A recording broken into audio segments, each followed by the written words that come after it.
Espace TV, le 22h.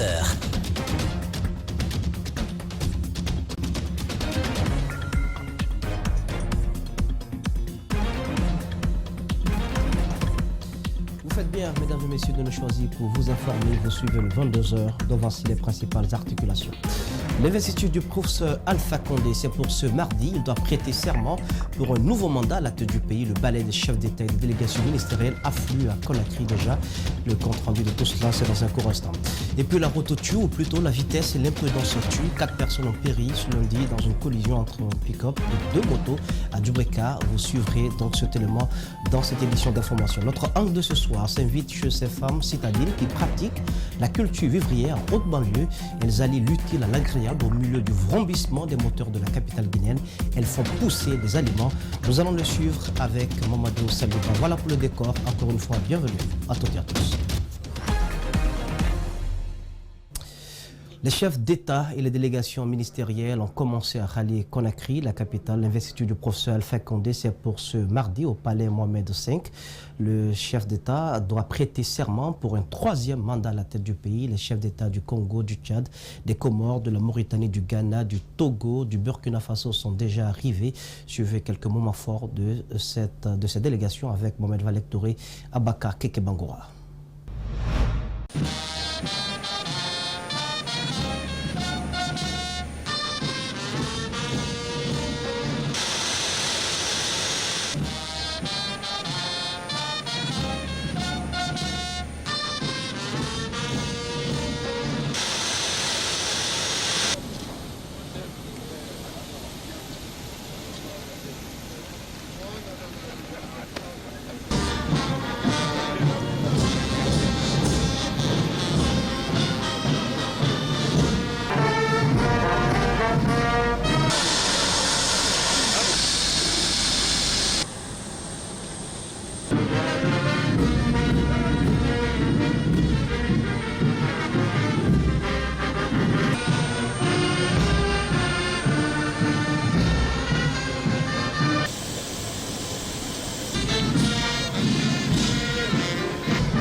Le palais est prêt à accueillir certains présidents africains qui ont décidé de prendre part à l'investiture du président Alpha Condé, prévue demain mardi 15 décembre 2020.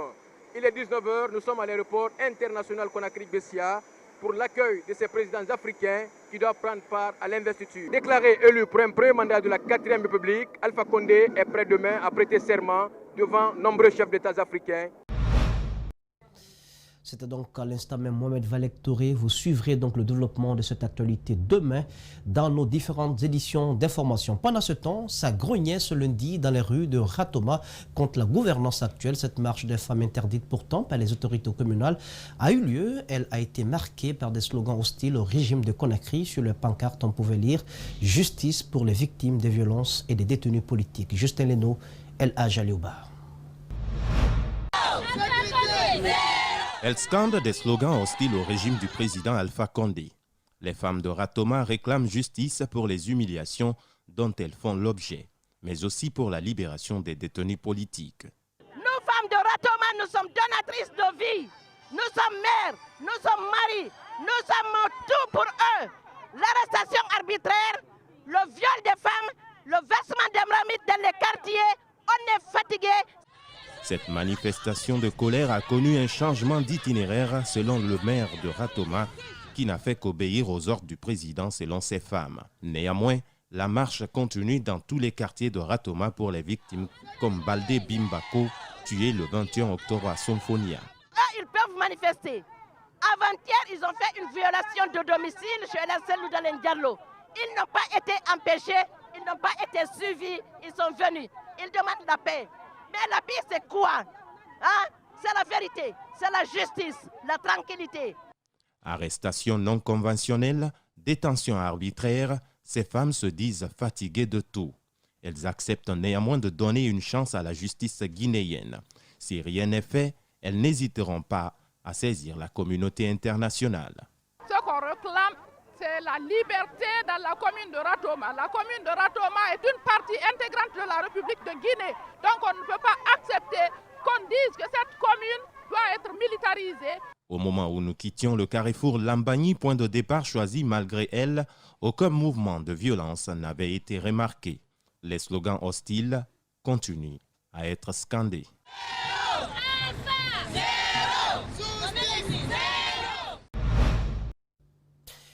Mesdames et messieurs, à partir du mois prochain, vous payerez vos factures d'eau et d'électricité suspendues.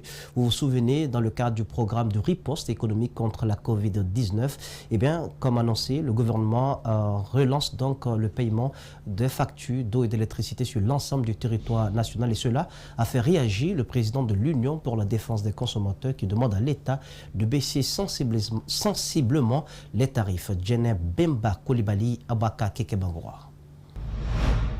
Le gouvernement a décidé de mettre fin à compter de janvier prochain à la gratuité de l'eau potable et du courant électrique instaurée en mars dernier à cause de la pandémie de Covid-19. Le président de l'Union pour la défense des consommateurs estime que cette rupture est normale. Mais il invite l'État guinéen à tenir compte de la situation économique actuelle du pays. Nous, de notre côté, nous ne condamnons pas systématiquement le fait que le gouvernement va mettre fin à cela, mais nous demandons au gouvernement de baisser non seulement les tarifs, mais également de faire une facturation adaptée à la nouvelle situation. Comme il n'y a pas d'activité, on doit baisser sensiblement le prix du kilowattheure dans notre pays et communiquer dans toutes les langues. Parce que lorsque vous prenez les factures, même les fiches d'abonnement, vous ne verrez nulle part c'est écrit le prix unitaire du kilowattheure. Bani Sidibé se dit préoccupé par cette nouvelle et demande aux responsables de l'électricité de Guinée de veiller à la bonne facturation. Aujourd'hui, quand vous allez dans les autres pays, vous allez voir que le prix du kilowattheure est connu de tout le monde. Et ce qui est révoltant au niveau de l'électricité de Guinée, c'est quoi? Même les factures d'abonnement, vous ne verrez pas le prix unitaire du kilowattheure. Et vous ne verrez pas également quelles sont les mesures de réclamation lorsque le consommateur est victime d'incidents. Aujourd'hui, nous assistons à beaucoup de coups de circuit qui endommagent les consommateurs. Donc le ministère doit travailler à d'abord faire une nouvelle reformulation, c'est-à-dire à faire des réformes nécessaires. Ces citoyens saluent l'effort fourni par le chef de l'État et félicitent le gouvernement guinéen pour son accompagnement en cette période de crise sanitaire. Le président a pris l'initiative de la gratuité des eaux et de l'électricité. Il a aussi pris la décision pour que la population puisse payer l'eau et l'électricité, c'est une bonne nouvelle. Vraiment, il a fait ça, c'était juste pour l'intérêt du peuple. Maintenant, si nous commençons à payer maintenant le courant et l'eau, l'électricité, vraiment, ça me ferait plaisir. Parce que dans les autres pays, la taxation de l'eau et du courant, c'est trop élevé par rapport ici. La suspension du paiement des factures d'eau et de l'électricité faisait partie du plan de riposte économique que le gouvernement guinéen avait envisagé pour soutenir les ménages durant cette pandémie de Covid-19. Il a fallu beaucoup de tractations pour convaincre les maires des communes urbaines et rurales de Dinguiraye à l'effet de participer à la session budgétaire de leur préfecture. Vous le savez, un parfum de détournement avait occupé les esprits dans cette localité au terme de la session. Plus de 660 projets ont été validés. Mamadou Sadio Baldé pour les explications. La société minière de Dinguiraye signe un chèque de plus de 12 milliards de francs guinéens en faveur du FODEL pour 2018-2019. Avant son partage entre les différentes collectivités, un soupçon de détournement de ce fonds avait envahi les esprits et les jeunes ont pris les rues pour demander des comptes aux autorités locales. Cette session budgétaire était donc le seul moyen pour éclairer la lanterne de l'opinion. Les 8 maires de la préfecture, le ministère de la décentralisation et celui des mines et de la géologie ont échangé de long en large sur ce qu'on peut appeler une session de toutes les explications. Aucun franc n'a été touché, rassure le gouverneur. Désormais, les élus locaux peuvent avoir une oreille attentive sur comment sera utilisé l'argent des collectivités. Au total, 262 projets ont été présentés et validés, dont 21 projets d'intérêt économique, 20 sociaux, 124 pour les jeunes et 97 pour les femmes, conformément aux procédures appliquées dans toutes les autres préfectures minières dont Dinguiraye. La récente sortie des jeunes dans les rues de Dinguiraye avait secoué les autorités locales. C'est pourquoi le gouverneur de la région de Faranat, Ismaël Traoré, s'est félicité de la calmie retrouvée avant de saluer la pertinence des projets soumis et validés. Pour éviter toute polémique à l'avenir, il invite les porteurs de projets de les exécuter au pied de la lettre. On ne veut pas que les projets qui sont avalisés ici, vous laissez ces projets pour faire d'autres projets connexes, parce que le montant que vous avez eu à proposer ici, en fonction des projets que vous avez vous-même proposés, que vous parvenez à dire non, on n'a pas voulu l'exécuter parce que ça ne pouvait pas couvrir les besoins de ce projet. Si vous le faites ailleurs, c'est un détournement. Le conseil juridique du ministère des Mines et de la Géologie se dit certain que Dinguiraye a désormais l'obligation de changer de visage. Un seul moyen s'offre devant eux, la création de richesses. Au départ, les maires avaient rédigé un mémorandum pour boycotter cette session. Aujourd'hui, ils ont un autre son de cloche, puisqu'ayant édifié sur le montant de 12 milliards de francs guinéens. Les explications donc de Mamadou Sadio Baldé qui nous revient de Dinguiraye. Grave accident cet après-midi dans la préfecture de Dubreka. Un pick-up en provenance du centre-ville est entré en collision avec 2 motos venant du site industriel de Kagbelin. Bilan 4 morts sur place. Les habitants de la localité en colère ont fustigé le comportement des conducteurs. Ils ont par la suite interpellé les autorités sur l'état de la route de Dubreka qui continue d'endeuiller plusieurs familles. André Mossier-Milmono, Ibrahima Souri, Camara. Les routes guinéennes continuent de faire des victimes. Ce pick-up immatriculé EP1264B en provenance du centre-ville de Dubreka termine sa course par un violent choc sur 2 motards. Bilan 4 morts sur place et l'excès de vitesse serait à l'origine de ce drame. Nous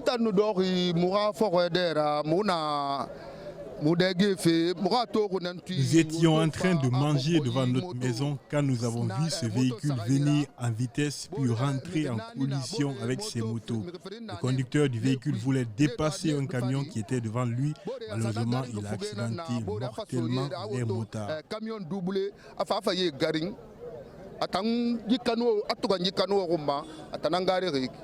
Les dégâts sont énormes. Le véhicule caillassé, les 3 motos complètement calcinées. Les riverains en colère s'indignent contre les conducteurs maladroits, mais aussi et surtout l'État qu'ils jugent démissionnaire.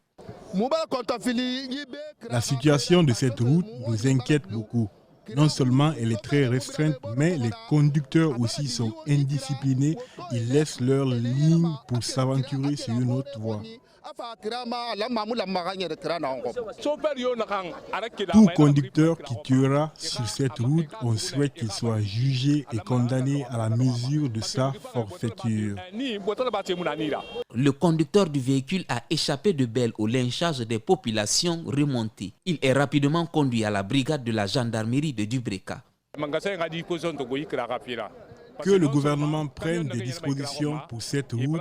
Les camions qui y circulent, on nous fait savoir qu'ils sont assurés, pourtant il n'en est rien. Mon propre frère a été accidenté sur cette route par un véhicule. Il a trouvé la mort sur place.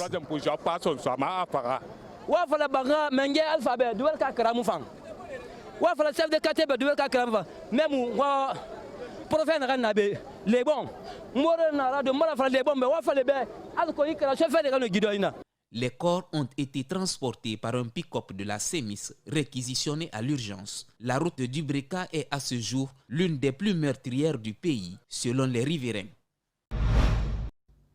Prudence et vigilance sur nos routes. Sanaya, c'est le nom donné à un contraceptif évalué sur le terrain et dont les résultats ont été partagés au cours d'un séminaire organisé par le ministère de la Santé ce lundi. Réduire les grossesses non désirées, c'est l'objectif visé par les promoteurs de ce produit. Antoinette Dédé Onivogui, Yacouba Traoré pour plus de précisions.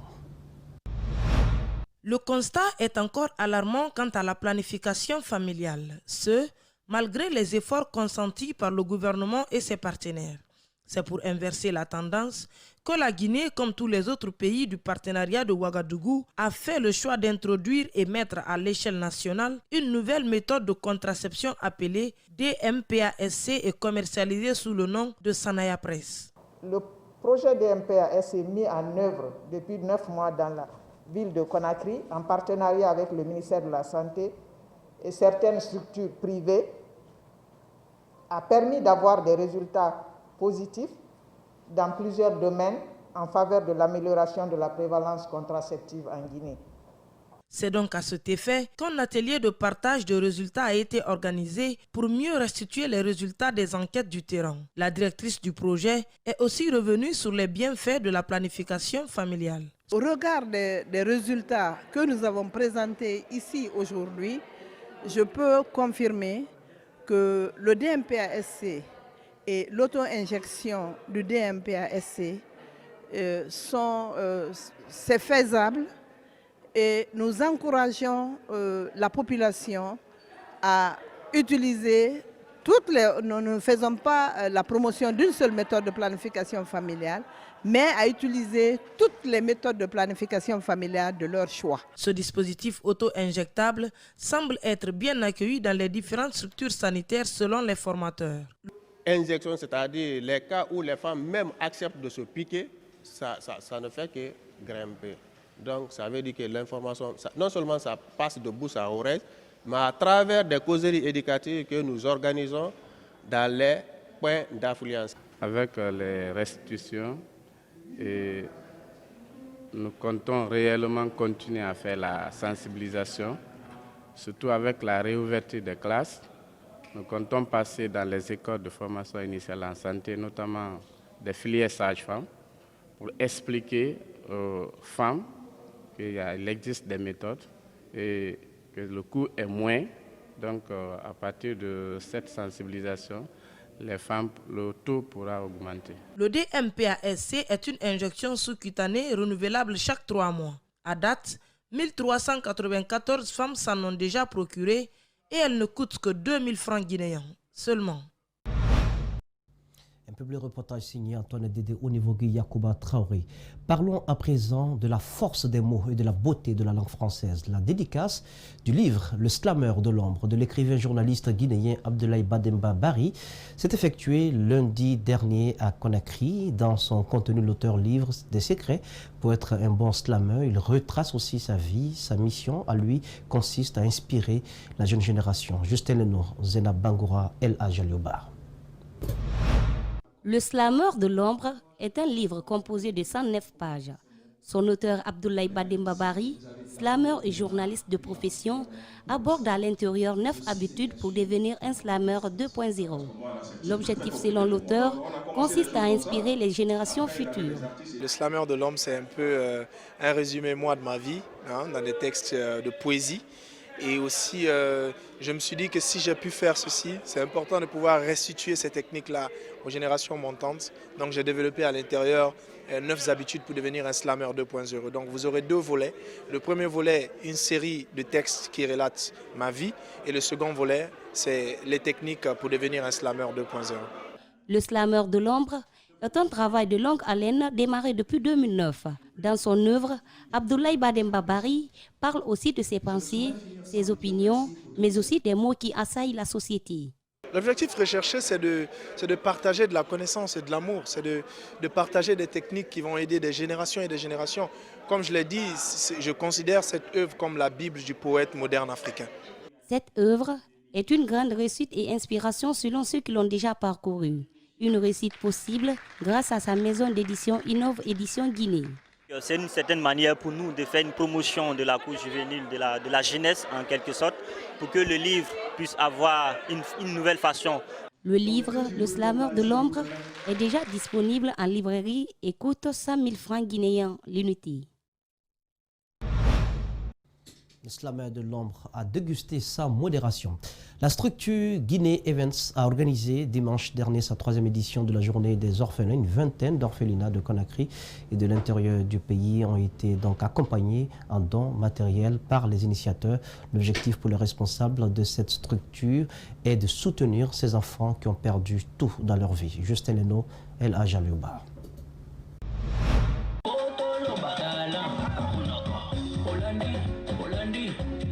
Les enfants orphelins, une priorité, c'est l'ambition que se fixe Guinée Event. Cette année, 20 orphelinats de Conakry et de l'intérieur du pays ont été accompagnés. Ils ont bénéficié des dons composés de riz, de jus, d'habits et autres. Orphans Day, c'est la journée des orphelins. et c'est une journée qui est entièrement dédiée aux enfants qui vivent dans les orphelinats et centres sociaux de Guinée. L'objectif principal est d'offrir le sourire, donc le bonheur en un mot, aux enfants qui sont dans ces orphelinats, parce que ce sont les enfants qui sortent rarement. Donc cette année, il y a un maximum de dons qu'on a réussi à collecter à travers nos différents partenaires, qu'on remercie énormément.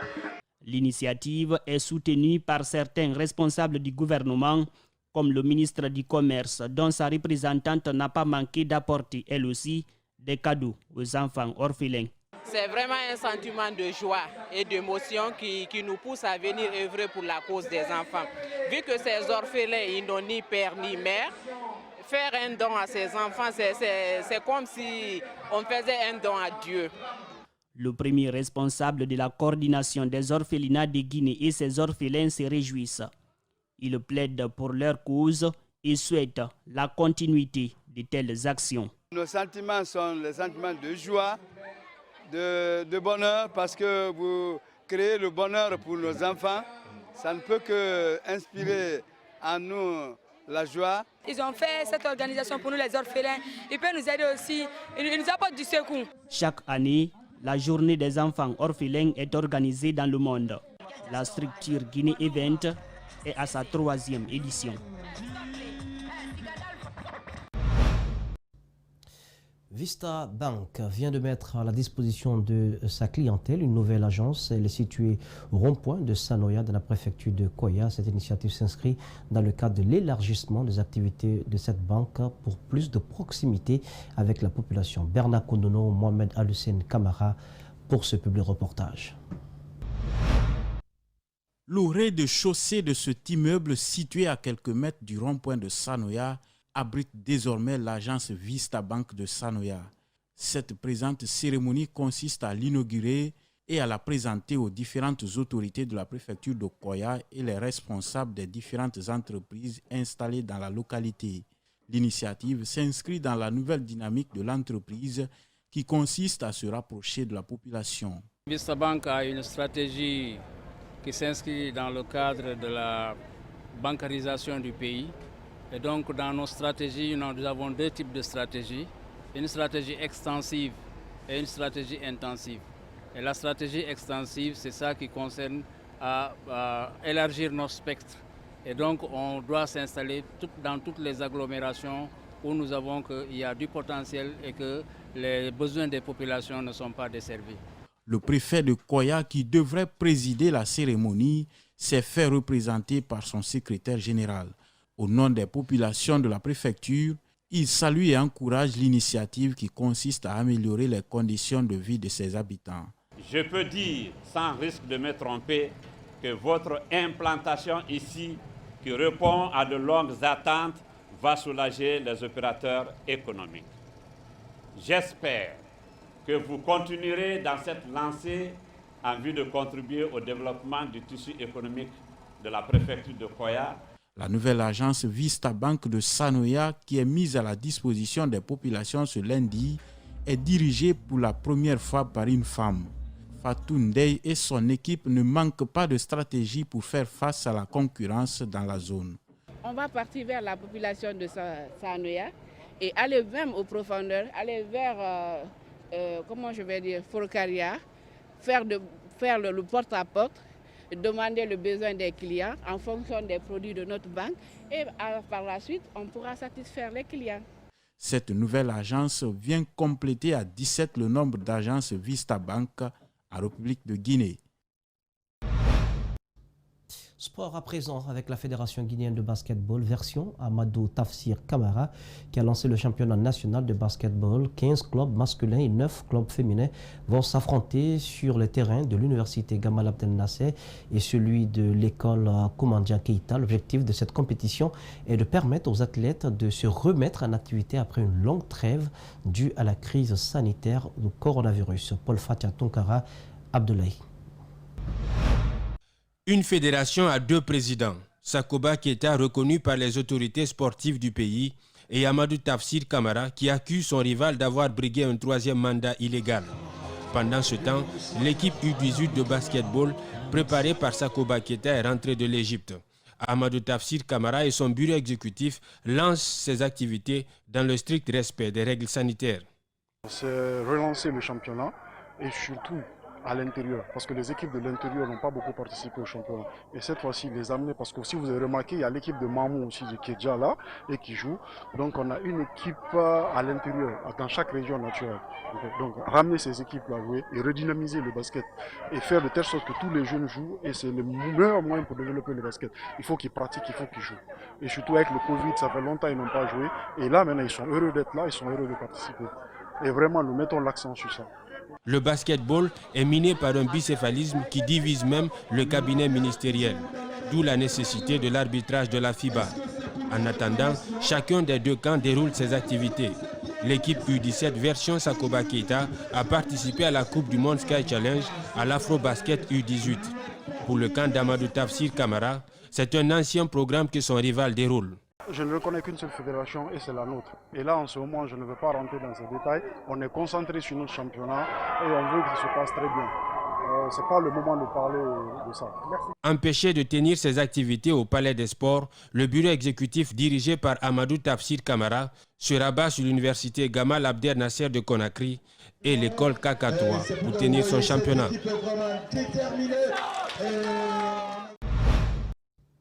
Religion à présent avec l'ambassadeur de la paix de l'UNESCO en Afrique de l'Ouest et président de l'association Nourdine Islam El Hadj Cheikh Souleymane Sidibé qui a procédé dimanche dernier à la pose de la première pierre d'une mosquée de plus de 2000 places pour les fidèles musulmans de sa contrée. Le coût de réalisation du projet s'élève à environ 11 milliards de francs guinéens entièrement financés sur fonds propres de l'érudit. La cérémonie a été présidée par le préfet de Kankan, Alpha Omar Koïta, notre correspondant régional.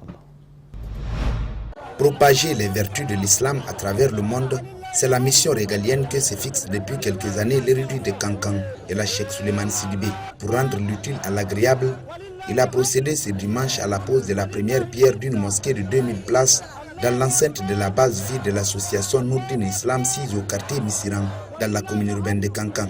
Outre les autorités administratives et religieuses, la cérémonie a connu la présence de centaines de fidèles musulmans venus de partout dans la région. L'événement a été présidé par le préfet Amara Lamine Souma.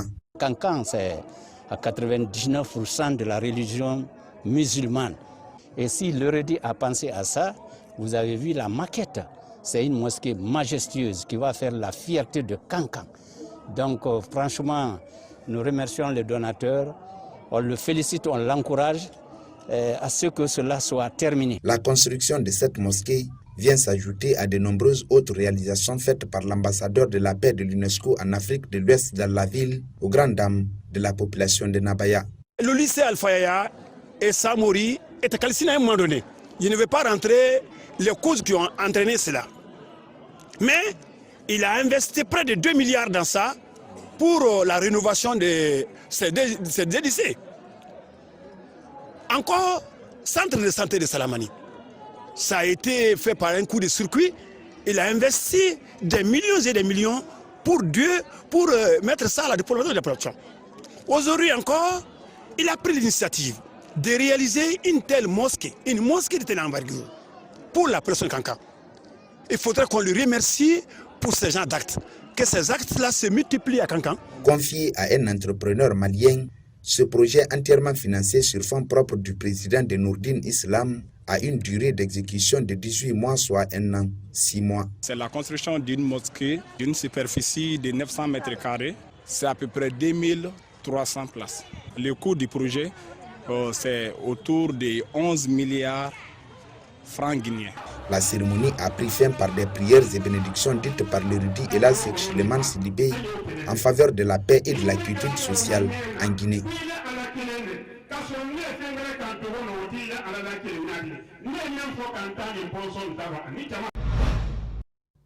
Voilà, à l'instant même, Alpha Omar Koïta depuis Kankan. Elles allient l'utile à l'agréable et dans un environnement qui pourrait paraître non approprié. Elles, ce sont ces vaillantes dames citadines et qui pratiquent l'agriculture exactement comme si elles étaient en campagne. Ce soir, pour notre grand angle, je vous conduis à Sonfonia Lac, dans la commune de Ratoma, où 20 hectares sont mis à la disposition des groupements féminins qui profitent du domaine pour se tourner vers les cultures vivrières. Sonfonia Lac, ou les champs au milieu de la ville, c'est notre grand angle réalisé par Mamadou Selioba et Massori Kamara.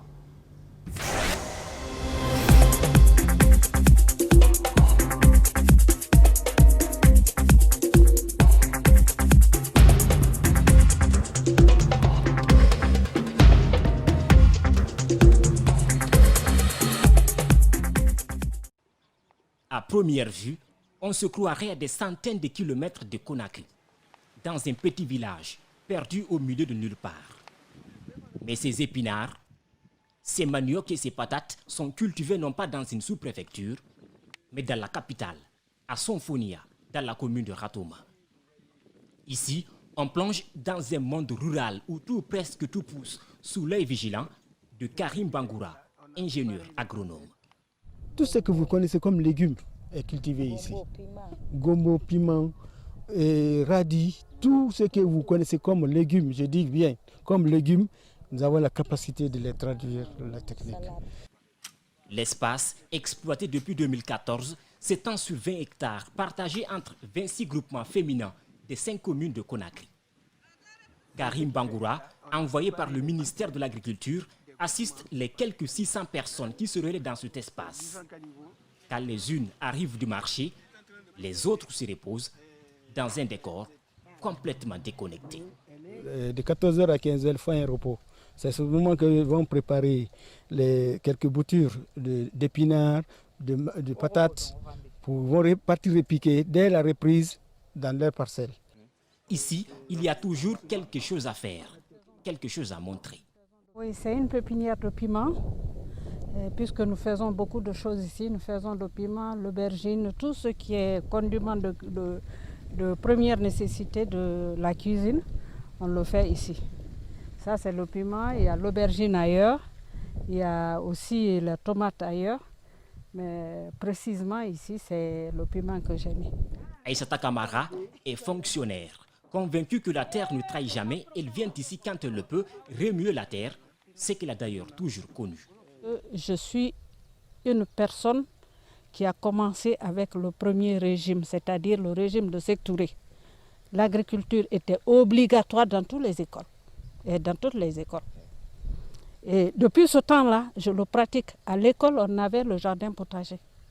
Et c'est comme ça que j'ai évolué jusque-là. Je suis fonctionnaire, mais je suis dans ça. Parce que je sais que la vie se termine par ça. Proche de la retraite, Aïssata Kamara a trouvé là un second plan pour ne jamais être à la merci des gens. L'or peut finir, le diamant peut finir, la bauxite peut finir, tout peut finir sauf la terre. Tant qu'on a une petite portion de terre qu'on peut travailler, on peut le faire.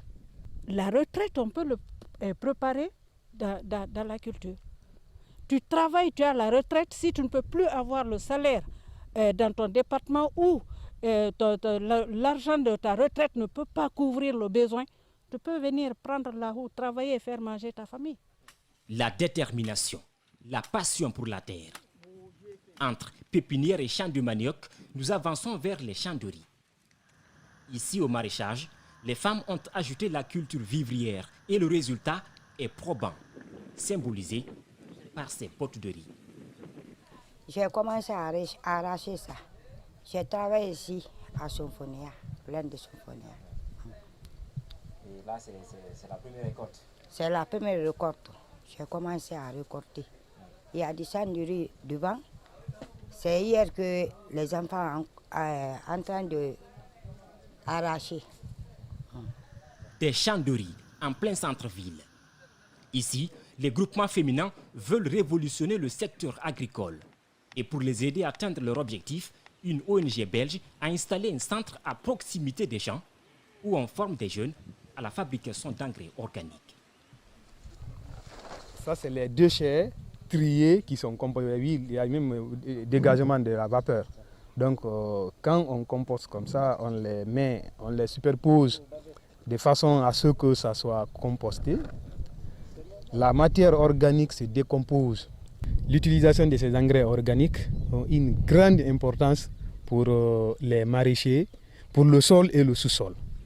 La matière première, les déchets organiques, ce qui n'est pas difficile à trouver dans la capitale. Conakry produit combien de tonnes de déchets par jour? Et pour mettre fin à la prolifération de ces déchets-là, comme on appelle ça, dans la nature, il faut forcément créer ces genres de choses. Parce que collecter, venir verser par là, c'est comme si tu n'as rien fait. Mais si tu collectes et puis tu valorises, tu utilises à d'autres fins, tu as trouvé la solution. Avec ce projet, les femmes se rapprochent de plus en plus de leur objectif, aidées par un sol où la vie foisonne. Mais en saison sèche, loin des fleuves, où trouvent-elles de l'eau pour maintenir en vie leur culture? Proche du lac de Sonfonia, la présidente des femmes n'a pas lésiné sur les moyens. Elle a fait ouvrir des canalisations à partir du lac pour drainer l'eau directement dans les champs. J'ai dépensé 45 millions. J'ai pris les gens pour creuser ici, envoyer de l'eau ici. Et pour retirer l'excès d'eau en saison pluvieuse, un canal est ouvert. Mais le domaine, mal aménagé, fait que les femmes perdent chaque année une partie de leur culture due aux inondations. Et ça, c'est dû à la non-maîtrise de l'environnement, par le déboisement que nous faisons au long du pays, que les gens ne connaissent pas l'effet, mais l'effet se ressent sur les gens qui n'ont pas sollicité du tout, comme les maraîchers et l'horticulture d'ici. L'autre difficulté, c'est le manque d'espace. Avec la migration vers les cultures vivrières, les 20 hectares ne suffisent plus. Les femmes plantent les bananiers sur des diguettes pour économiser les parcelles, mais cela ne suffit pas. Nous sollicitons que la promesse que le père de la nation a promis à ces femmes-là, nous doter des serres pour intensifier, pour augmenter leur production et pour faire la qualité de leur production. Nous souhaitons que le président réalise cette promesse. Il avait même promis qu'il allait augmenter la superficie et aménager. Nous souhaitons que le grand cœur de sa maman vienne en lui pour nous aider. L'ambition des groupements est d'approvisionner les marchés de la capitale en tomates, piments, aubergines et autres. Avec l'aide du gouvernement et des bonnes volontés, ils comptent construire des magasins pour exposer leurs produits, élever des poissons pour exploiter toutes les potentialités du site. C'est donc, mesdames et messieurs, sur cet élément d'appel au retour à la terre nourricière que nous nous quittons au compte de cette édition d'information. Merci de l'avoir suivi. Merci aux équipes techniques et rédactionnelles. Les infos continuent sur Espace TV. D'ici là, passez une agréable suite de programme sur Espace TV, la télé de notre planète. Bonsoir.